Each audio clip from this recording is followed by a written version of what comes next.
Hello, welcome back to another story with Rob. This week we have Mr. Forgetful, because I myself have been Mr. Forgetful this week.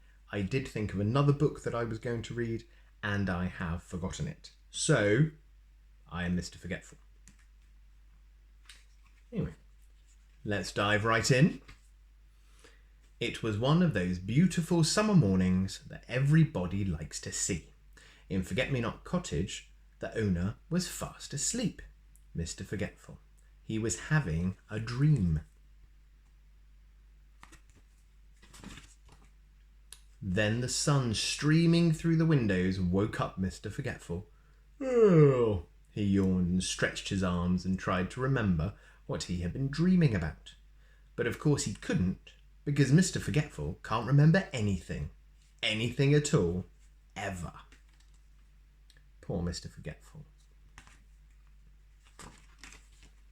Mr. Forgetful got out of bed and went to wash his face. But he'd forgotten where the bathroom was in his house. And do you know what he did? He walked into the wardrobe. Silly me, he giggled to himself. Eventually, of course, Mr. Forgetful found his bathroom and washed his face. He even remembered to clean his teeth. Then he went downstairs to make some breakfast.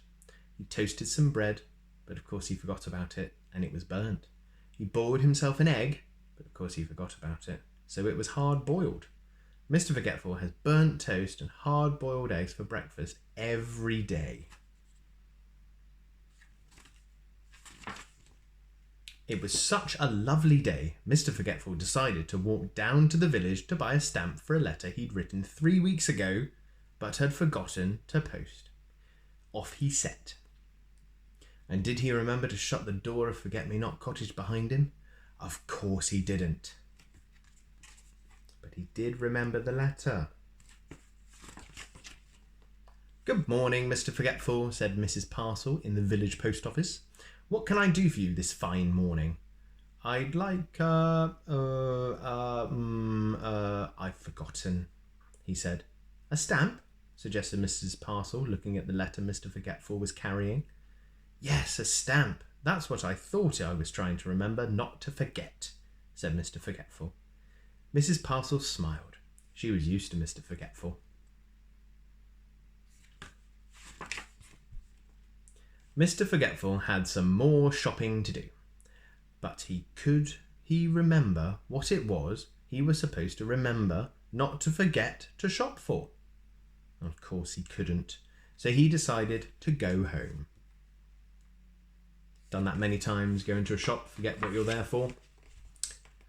On his way, he met the village policeman going the other way. Morning, Mr. Forgetful, said the policeman. Will you give Farmer Fields a message from me on your way home, please? Farmer Fields had a farm not far from Forget-Me-Not Cottage. Tell him there's a sheep loose in the lane, said the policeman. There's the policeman. Poor Mr. Forgetful. He'd never had the message to remember in his life before. There's a sheep loose in the lane, he said to himself, trying to remember the message as he hurried along. There's a sheep loose in the lane. There's a sheep loose in the lane. Trying his best. There's a sheep loose in the lane. There's a sheep loose in the lane. Mr. Forgetful repeated the message over and over to himself. There's a sheep loose in the lane. There he is, all the way along the lane. Eventually, he arrived at the farm and found Farmer Fields. Mr. Fields, he said, there's a goose asleep in the rain. Farmer Fields couldn't believe his ears. I don't know if that's the right message. There's a goose asleep in the rain, repeated Farmer Fields slowly. But I don't have any geese. And anyway, it's not raining. Are you sure that was the right message?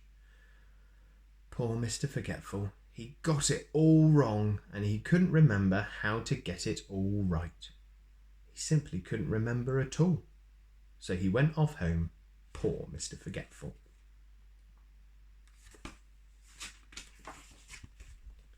Mr. Forgetful walked away from Farmer Fields' farm, feeling very sorry for himself. I wish I could remember things, he thought. He was so busy feeling sorry for himself that he didn't see that there was a sheep loose in the lane. He bumped into it and fell over. Bother, said Mr. Forgetful. Bah, said the sheep. How silly, letting a sheep loose in the lane, thought Mr. Forgetful.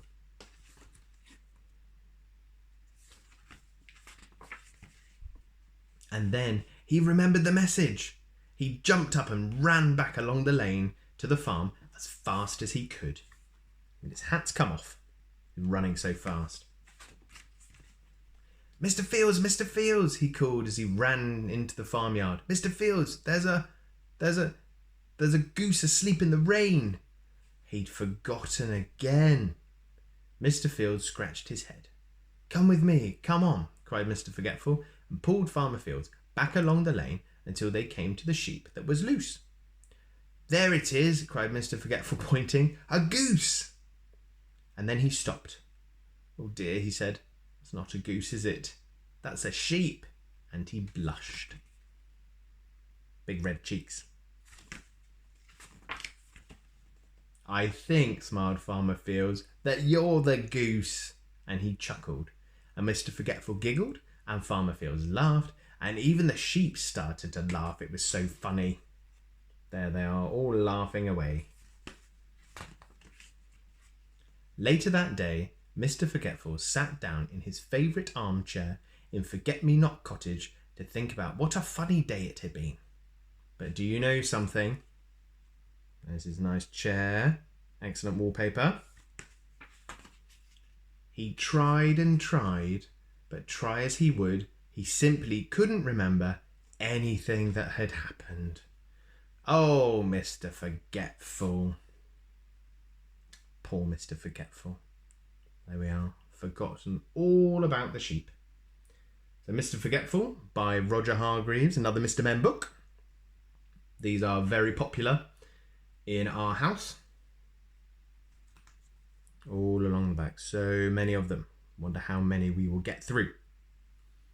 So, thank you very much for watching.